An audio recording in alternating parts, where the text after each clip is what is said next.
All right, welcome back to another Fabric Tip Friday. I was next door here at Central Arkansas, and I was thinking this week what to do for a Fabric Tip Friday. And this one's going to be on things that are done to prevent when you shrink your fabric from ruining something.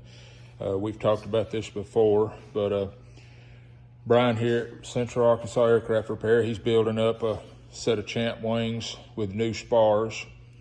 And as you say, you know, whenever you're doing stuff, you want to epoxy coat everything and everything, you know, make it look brand, it is brand new basically when you get done with this. But you know, you see he's pulling a string line and everything. But what I want to concentrate on is these areas.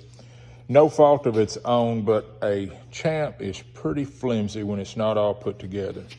Now this is a heavier rib right here, but you will see this in the ailerons and right here. Sometimes people will cut a piece of 1/2 inch wood and either glue in or lay in this. And what you're trying to prevent, and it really happens on the ailerons, is when you shrink this to 350, it will get a bow right here. And the aileron will really get a bow. And then when you put a urethane paint system on it, the paint actually pulls and shrinks. And you may have this done with a string and everything lined up perfect, and you can put a number 2 pencil all the way down this, and lo and behold, once you get the plane done, it looks like you wasn't even paying attention. You have these big old bows, and the trailing edges will start bumping each other, and then you gotta go cut the fabric and shorten the trailing edge to keep it from bumping.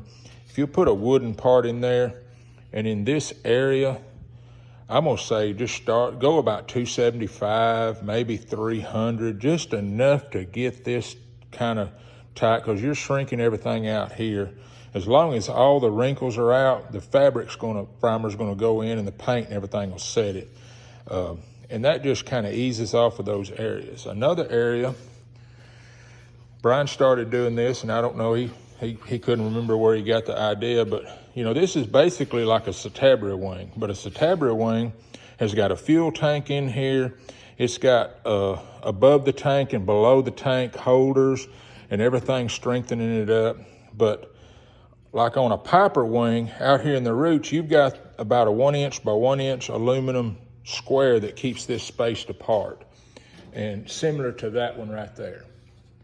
But on a champ wing, you have no wing tank, and you don't have anything out here. You just got this last rib. And with today's Dacron style fabrics, you know, you go shrink this to 350. If this rib right here does any kind of a moving or buckling, because you can see it right here, you know, you let the shrink start pulling that in. Now you're trying to put your wing fairing on, and this has got a big old bow in it. I've seen people put a little side brace, an angle brace or something, kind of like the Pipers, you know, they have the little angles in, something to hold that straight. But even with that said, if this pulls any at all, you've got your airplane all painted, you're putting the wings on, and all of a sudden these fittings will not fit your airplane. He goes and he has this built. It's just look like 3/4 by 1/8 inch tubing and welded on. Just the exact same mock-up of the fuselage. And he bolts this in while he does all of the covering.